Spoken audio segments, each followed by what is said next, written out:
મુંબઈના થાણેમાં ટ્રેન અકસ્માતમાં 4 મુસાફરોનું મૃત્યુ નિપજ્યું હતું, જ્યારે 9 લોકો ઇજાગ્રસ્ત થયા હતા.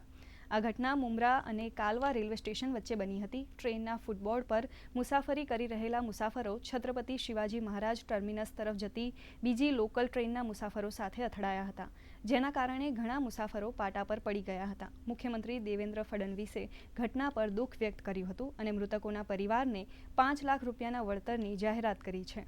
13 लोग इंजर हुए थे, उनमें से 4 व्यक्तियों की डेथ हुई है. इनके अलावा बाकी 4 व्यक्तियों के ऊपर अभी उपचार चल रहे हैं. दीवा और मुंब्रा स्थानकों के बीच में ये घटना हुई थी. इसी घटना को मद्देनज़र रखते हुए रेलवे बोर्ड ने अभी रेट्रोफिटमेंट का जो रेक अभी मुंबई सबर्बन सिस्टम में चल रहे हैं, उन सभी रेक्स में रेट्रोफिटमेंट का करने का निर्णय लिया है, जिसके चलते हम लोग ऐसी घटनाओं का भविष्य में बचाव कर पाएंगे. उसी के साथ में जो नए रेक आएंगे वो सारे रेक एसी रेक नए आएंगे, इसका निर्णय लिया गया है. और उन्हीं के साथ साथ में आप सभी के माध्यम से हम यात्रियों से ये अनुरोध करते हैं कि कृपया फुटबोर्ड के ऊपर ट्रैवल ना करें, जिसके चलते हम ऐसी घटनाओं को रोक सकें.